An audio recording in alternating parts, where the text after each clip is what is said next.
Alhamdulillah ala ihsanih, syukru ala taufiqih, asyhadu an la ilaha illallah wahdahu la syarikalah wa asyhadu anna Muhammadan abduhu wa rasuluh alladzi la nabiyya ba'dah.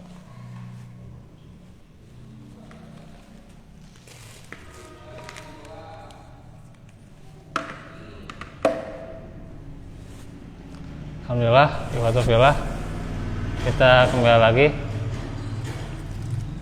di malam ini di majelis ilmu malam Sabtu di hari Jumat Maghrib.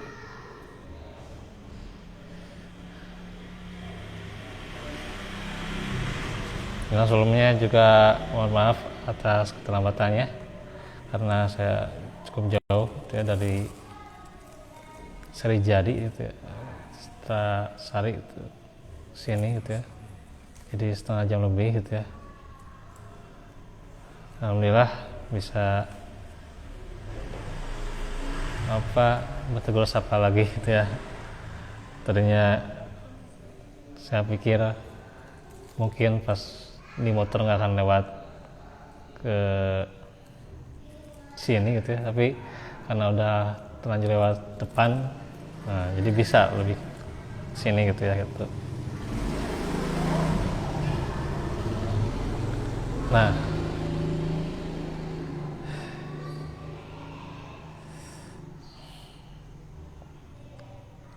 kembali di pelajaran tauhid.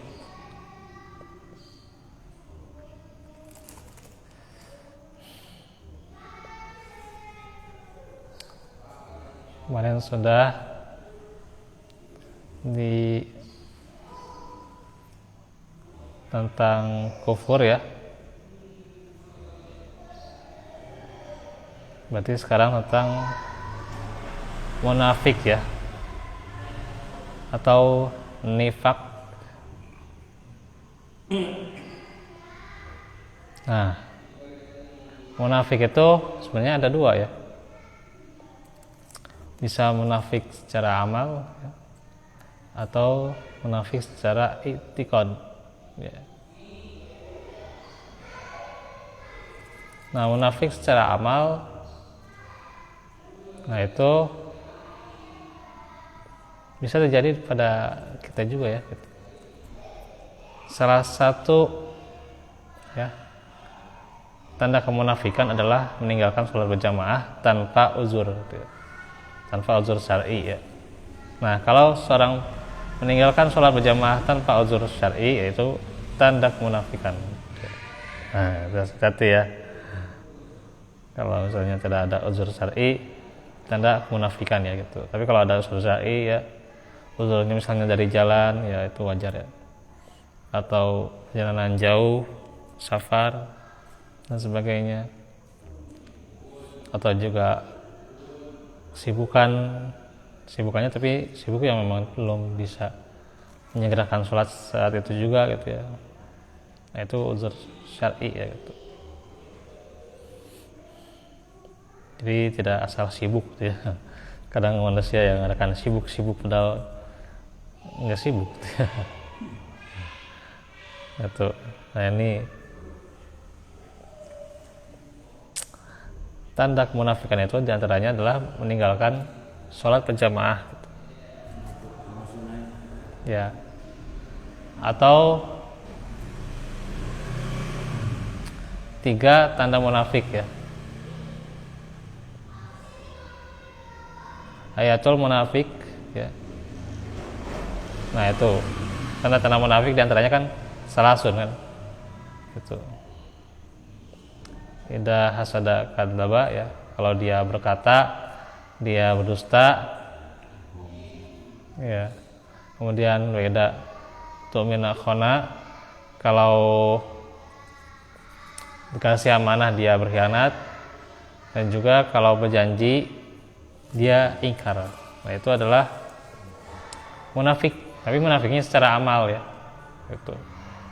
Dan munafik ini tidak mengeluarkan dari Islam gitu ya. Nah, munafik yang parah itu adalah munafik i'tiqad. Itu ya. Munafik yang mengeluarkan dari Islam itu ya gitu. Kalau munafik i'tiqad, nah, nanti malah ada bagiannya ada 6 ya gitu.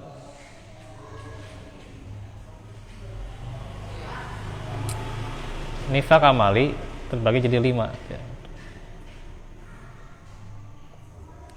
Nifaq secara i'tiqad, yang munafik secara i'tiqad atau akidah, yaitu mendustakan Rasulullah sallallahu alaihi wasallam atau mendustakan sebagian ketetapan agama yang disampaikan beliau, membenci Rasulullah atau membenci sebagian ketetapan agama yang disampaikan beliau, senang dengan kemunduran agama Islam dan tidak senang dengan kemenangan Islam. Orang yang melakukan keenam bentuk nifaq ini adalah penghuni tingkatan neraka terbawah tuh ya. Yaitu di mana? Neraka yang paling dasar ya itu. Ya, innal munafiqina fid darkil asfali minan nar. Itu dalam surah An-Nisa ya. Jadi neraka yang paling bawah dia tempati ya.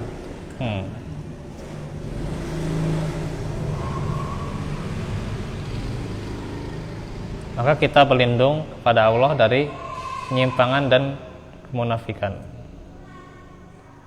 Adapun yang nifaq amali atau munafik secara amal tadi ya, ini terbagi dalam 5 bentuk, yaitu berdusta jika berbicara diantaranya ya, curang jika bersengketa atau berselisih gitu ya, tak menepati janji ya jika berjanji, khianat jika dipercaya ya, dan membatalkan tanpa alasan jika menjanjikan ya. Ini disebutkan dalam Ad-Durar As-Saniyah.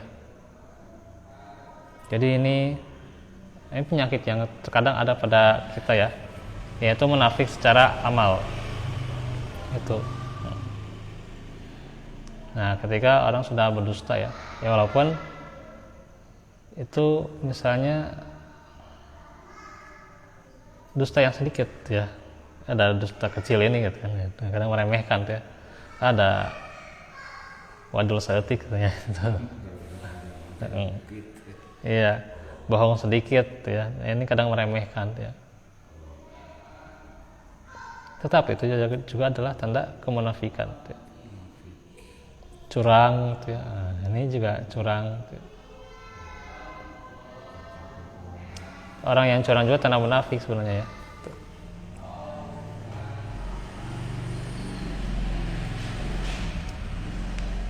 Curang sedikit ya nggak bisa juga tuh ya, tetap curang namanya curang gitu ya gitu.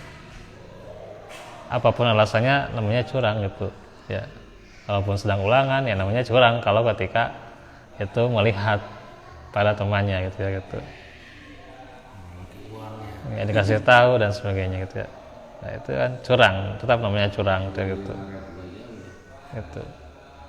Cuman emang ada perkara-perkara tertentu yang memang kadang kalau di beberapa sekolah di toleransi ya gitu, seperti ya yang nggak bisa baca gitu ya, mengadai itu teman-teman ya, atau seperti belum dijelaskan itu memang kadang ada beberapa toleransi gitu ya gitu. Tapi kaidahnya seharusnya curang itu dihindari ya gitu.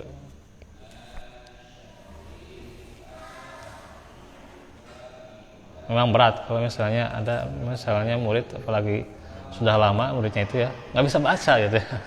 Ada itu ya, ada bahkan kelas 5 kelas 6 itu nggak bisa baca.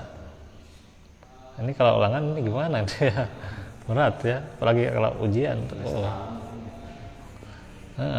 Insyaallah.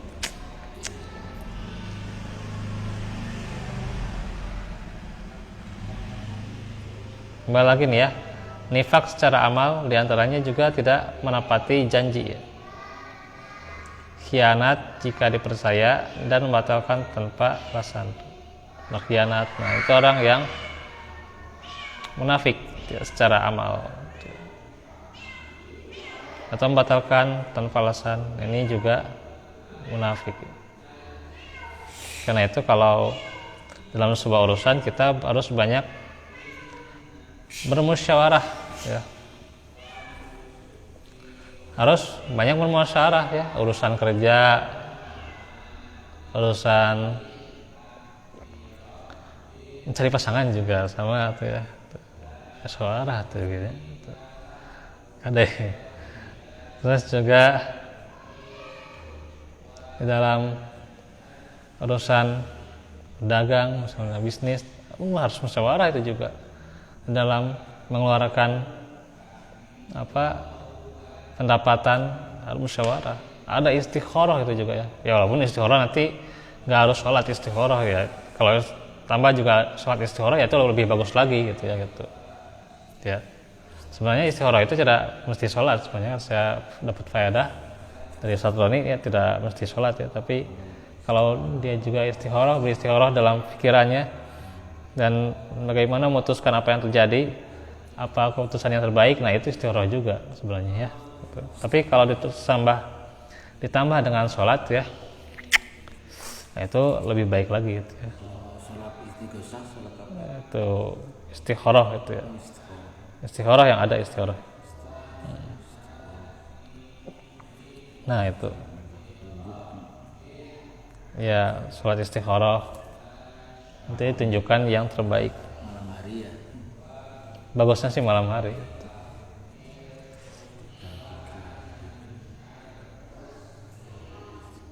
Nah, kalau kita jatinya harus tetap misalnya dalam sebuah pekerjaan, dalam sebuah urusan tuh ya, tapi suatu saat kita menyengaja batal gitu ya, itu tanpa uzur syar'i, nah itu adalah tanda kemunafikan. Nah, harus hati-hati. Kita sudah benar-benar diharapkan gitu ya, diharapkan untuk datang, untuk setuju, ternyata membatalkan tanpa alasan. Gitu ya. Nah ini ya, itu tanda kemunafikan. Gitu ya. Nah ini juga jadi ya penyakit seorang mukmin ya gitu. Nah jangan sampai kekhawatiran terhadap sesuatu mendatangkan penyakit seperti ini ya, kekhawatiran terhadap dunia, terhadap harta, terhadap keluarga, jangan sampai ya, mendatangkan kemunafikan. Karena sejatinya kan kita sudah dijamin oleh Allah ya gitu. Hanya saja inilah terkadang godaan setan ya, hawa nafsu yang selalu ingin menilai dari segala hawa nafsu. Ini yang berat. Bukan menilai dari hati, bukan menilai dari akal, tapi ya menilai dari hawa nafsu. Ini yang terkadang menjadi kendala di kita. Ya. Nah karena itu tentunya seseorang harus benar-benar matang ketika memikirkan sesuatu dalam suatu perkara, supaya ketika perkara itu jadi, apalagi ya Masya Allah kebaikan itu ya, kebaikan itu jadi, walaupun misalnya tidak jadi karena uzur syar'i, nah itu bisa dikomunikasikan ya gitu. Jangan sampai ketika ingin dibatalkan tapi nggak ada alasannya, nah itu yang jadi mendatangkan kemudaratan yang lainnya. Nah itu paling yang bisa disampaikan untuk hari ini ya. Seharusnya sih saya lebih awal tuh ya untuk mengajarkan di sana di dekat gedung serbaguna, tapi sekarang jam 7 juga ini. Mungkin harus agak izin juga nanti ke sananya ya. Karena tentunya harus mengajarkan di sini gitu ya gitu. Nah, barakallahu fikum. Untuk selanjutnya tentang keimanan ya. Besok kalau tidak ini ya di sini lagi paling ya. Kalau tidak hujan tuh ya, atau kalau tidak keburu ya kesini langsung tuh ya. Walafu minkum Rabbana atina min rahmah wa lana bismillah. Rabbana atina fid dunya hasanah fil akhirati hasanah wa qina adzabannar. Subhanaka wa bihamdika astaghfiruka wa atubu ilaik. Alhamdulillah. Assalamualaikum warahmatullahi wabarakatuh.